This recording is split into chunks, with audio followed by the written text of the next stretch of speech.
Fallout games have a plethora of different and unique weapons scattered across their respective wastelands. I wanted to know whether it was possible to beat Fallout with every single one of these weapons. So, with the help of a picker wheel, today we find out, can you beat Fallout 3 with Old Painless? I thought I'd start with Fallout 3, seeing as it was the first ever Fallout game I ever played. It just seemed right. So, to start, we're expelled out of our mother. I set up subtitles, as well as our looks, before going through the long and boring task that is the tutorial mission. Let's address the elephant, or radroach, in the room. It is impossible to leave the vault without killing the radroach unless you use commands or glitches. And since there's no way to get any weapon other than the BB gun at this point in time, I do what needs to be done. If you think this invalidates the run, then you can just say I failed. With that out of the way, our special stats are straightforward for this build. We drain Charisma, since it'll be of little use. Agility and Luck are both at 9 for extra AP and VATs, and critical hits respectively, and Perception is put at 6 because I didn't know where else to put it. Looking back, I should have put it in Intelligence for the increased skill points, but it doesn't really matter. For our skills, we choose Medicine, Lockpick, and of course, Small Guns. Finally, we leave the vault and level up. I dump all the skill points into Small Guns and take the Black Widow perk. Most of the enemies are men, so the extra 10% damage will be useful. After that, instead of heading to Megaton, we start making our way north to find our weapon. Nothing too eventful happens on the way there. I discover Scrapyard and Minefield, the latter being useful if I decide to help out with the Wasteland Survival Guide later on. As I start to get closer to my destination, I accidentally wander too close to Old Olney and almost get decimated by a Deathclaw. Luckily, I make it out of that encounter in one piece, and arrive at the Republic of Dave. After some unsuccessful negotiations, I pickpocket the key off Dave and retrieve my weapon.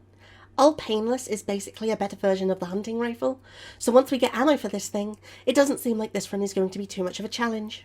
With that being the case, we head back over to Megaton to talk to Moira. I agree to help with the Wasteland Survival Guide, and then buy what little ammo she has before getting dosed up on radiation and letting her study us. Once that's done, I test out the rifle on some mole rats and head to Tenpenny Tower to get even more ammo.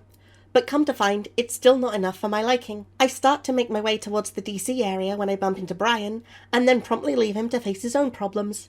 I also have this fun interaction with a raider.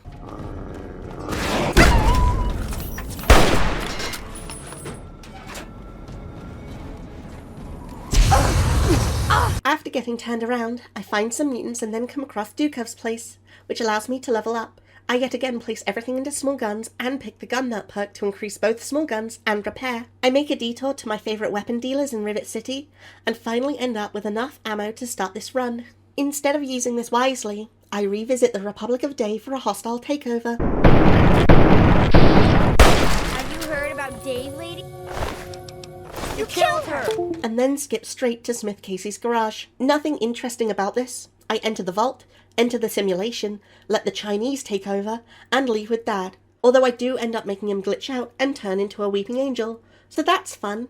I meet up with Dad and the science team at Rivet City, and then again at the Jefferson Memorial. Clearing out the memorial isn't too difficult, especially when using VATs. I keep getting critical hits, which means outside of brutes, it only takes 1 or 2 shots to take down an individual mutant. The benefit is most carry hunting rifles, which means I get to increase the amount of ammo I'm carrying. Once I've informed Dad about the dead mutants, we're on our way to one of my least favourite parts of the game.